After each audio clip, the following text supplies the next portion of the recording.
A senior surgeon walks into a loud charity dinner. He reaches for his glass, misses the stem, and a long red splash lands on the white tablecloth and his own path. He looks at it, then at the strangers next to him, and lets out a short, surprised laugh.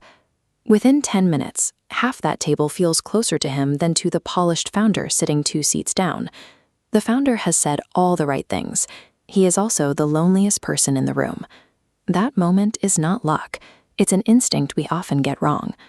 Before a date, an interview, or a first day at work, we try to look completely flawless. We build an armor of absolute polish by grinding away every visible imperfection. But there is a specific paradox at play here. The behaviors we use to be liked are very often the exact things pushing people gently away. Why does flawless polish leave a room feeling cold, while a clumsy, unscripted mistake generates immediate warmth? Likability is not a straight line of increasing perfection. It's a counterintuitive balance of high capability and visible vulnerability. To understand why high achievers accidentally isolate themselves, we can look at the research of psychologist Susan Fiske. She found that we make snap judgments of strangers based on 2 distinct axes. This horizontal line represents competence. It's the assessment of what you are capable of. If you have the right resume and the right answers, you land way over here on the far right. The vertical axis represents warmth, whether your intentions feel trustworthy and friendly. Ambitious people routinely trap themselves in this cold and competent quadrant. They maximize their posture and their controlled expressions, but that very control makes warmth harder to read. They become figures people admire from a distance, but don't actually like. Perfect polish strips away the human element. There is nothing soft or vulnerable to grab onto, so the audience's nervous system maintains a polite distance. Politeness is simply what the body does when it isn't sure yet. To see how a flaw bridges that distance, we have to go back to a small room at the University of Minnesota in 1966. Social psychologist Elliot Aronson set out to test the limits of competence. The experiment was simple.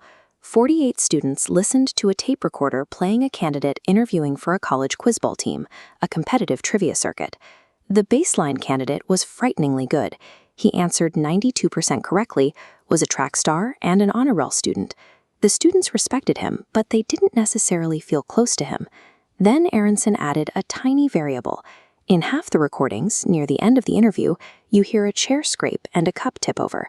The candidate's voice goes small as he admits he just spilled coffee all over his new suit. This bar chart shows the resulting ratings.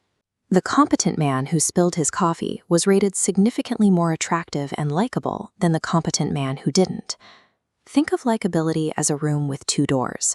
One is labeled competence, and the other is warmth. You have to walk through both to be liked. If you only build the competence door, the room stays half empty. The pratfall is what allows the warmth door to open once the room already knows you are capable. A small, visible flaw doesn't erase superiority. It humanizes it. It closes the uncomfortable gap that perfection creates between you and the room. But there is a danger zone here that often gets ignored. The pratfall effect is entirely dependent on the order of operations. Looking back at our social matrix, we can see why. When an average or unproven candidate spilled their coffee in the experiment, the room didn't find them warm, they just found them clumsy. Their lack of established skill meant the spill only confirmed a negative impression, dropping them further down the scale.